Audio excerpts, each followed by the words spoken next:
hits from around the world. We're also on social media, Facebook, YouTube. Look us up. It's interesting stuff. The new beginning, also, we revised our mission statement. There's two parts to it now. Share your knowledge amongst ourselves, and also share our woodworking skills with the external community. So how do we share our knowledge? Now we have Woodworking 101, where the new people can come, get familiar with the tools, especially the safety issues of every tool. In 2 or 3 weeks, a cool project is completed. Also, at any time, orientation and safety lessons are given regularly, and mentors are always available. It's amazing what's coming out of Woodworking 101. They're embellishing, which seemed like a pretty simple project, to be something pretty.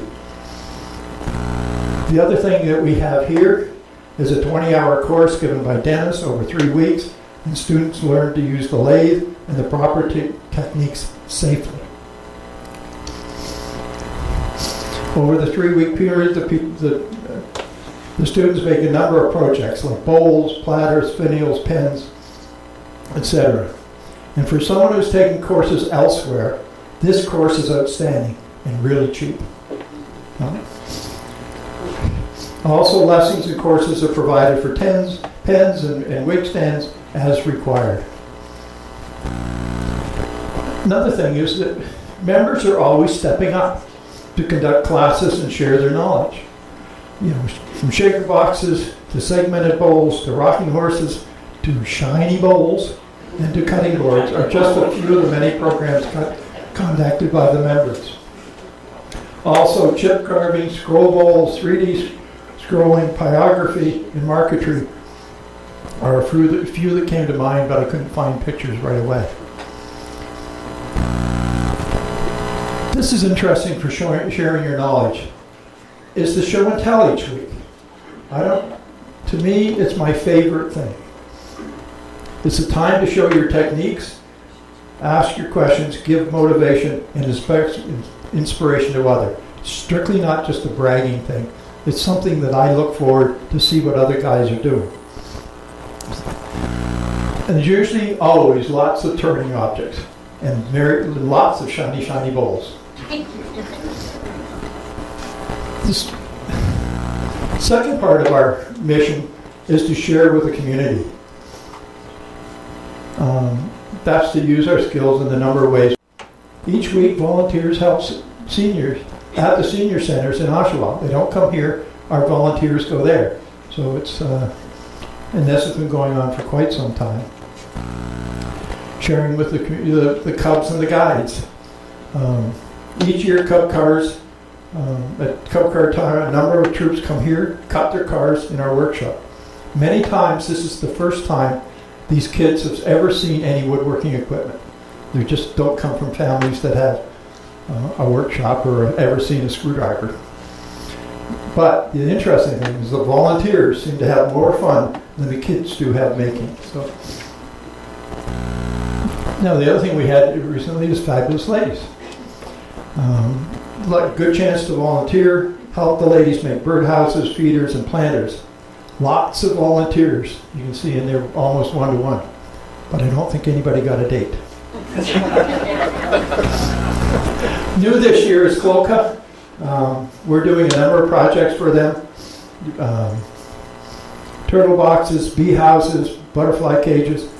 The kits they're all made up as kits. And these go to students who go to the conservation areas on a week tour or on a daily tour, and they make up whatever the thing is, and they take it back to their school, or the turtle boxes get disseminated. So something new. As I said before, our two major items are wig stands and pens for peacekeepers, and I think that Jim Shaver's just arrived. So maybe we'll have Jim come up and say a few words, and you can see the box that we had. Gee, I wouldn't dump them all out again. Pardon? Do the presentation for the picture. Oh, yeah, maybe take a few and give them to, Dennis is gonna, Is Mac here today? no, Mac's not, Mac's in bed. You know Mac. He said he would show you. I'm gonna have to talk. I talked to him. There you go, Jim, Jim. here's 222 pens Well, this year. wow. So, maybe you want to turn around so that you... So, yes. Stop one again. Yeah, I'm waiting for the cops. I've got 6.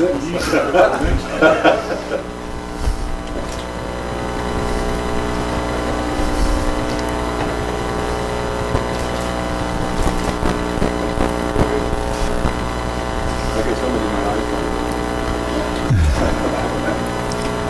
See if it should be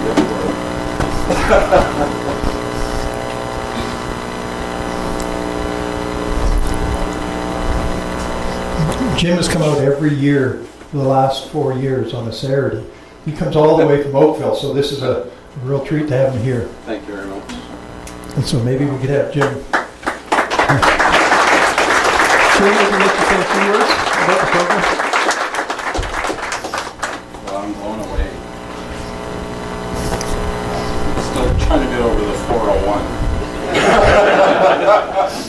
I was actually in Milton when I left at 5. Charging across Toronto. That's the reason why you live over on this side. Because you're closer to the better part of the area we get to. I should take that. Thank you very much.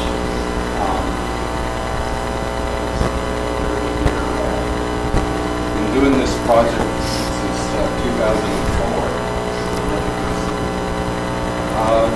The whole premise in the project isn't about, I would criticize it first that it was about me, and I said it's absolutely not. It's about saying thank you to our Canadian men and women who serve in the forces. And for those that don't know the story, I was watching the news in 2004, and 4 Canadian soldiers died in friendly fire. And they were brought home.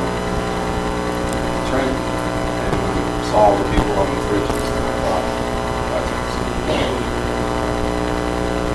And I thought to myself, there has to be another way to say thank you than to recognize and respect those people who gave their lives, to say thank you to the people who are doing it right now. It doesn't matter what capacity they are in the forces, what they're doing really matters. They wear the uniform.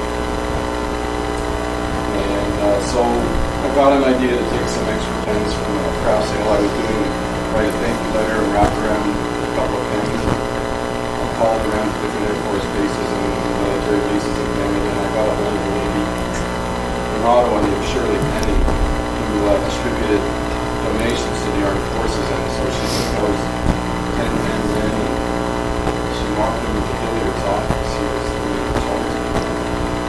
And he sent them to Sarah. First thank you letter I got back was from an office clerk, a lady who said, I'm always running out of pens. This is the perfect gift for me. Nobody better touch this thing or I'll do whatever, right?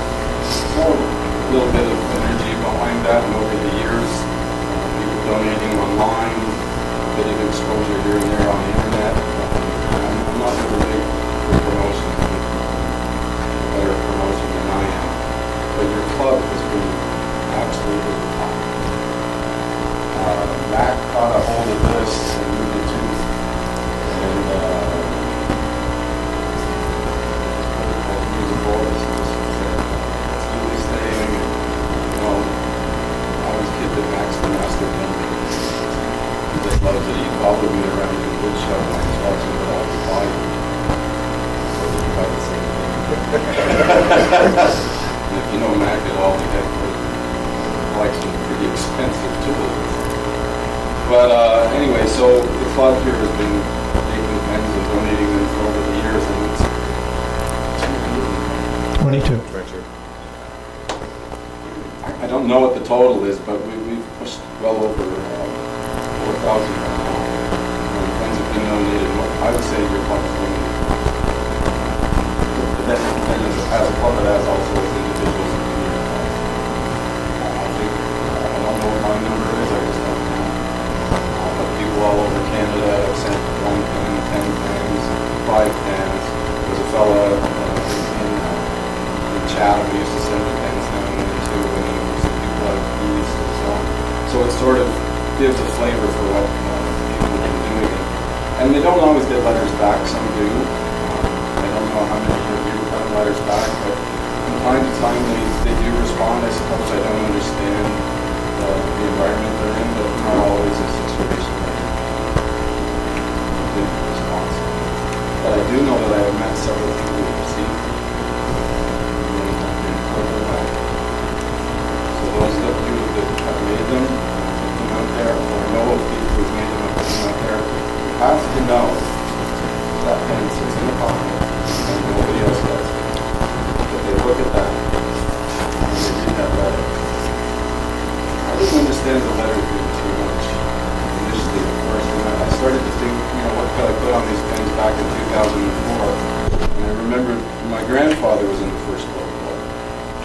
And there was talk that when they received letters in the trenches that they would share them amongst themselves because not everybody got information that they wanted everybody to read. They just let everybody read the news. Because it wasn't always a lot of experience. So sharing that was important. I was confirmed with that when one letter I received was from someone who didn't get a pen. So that may not have done too much, although the internet makes the world smaller. But one fellow didn't get a pen when he was an officer or so on. And he wasn't asking for one. He just wanted to say that he couldn't go to the lengths to think of them when he sent them something very special. Again, one of the things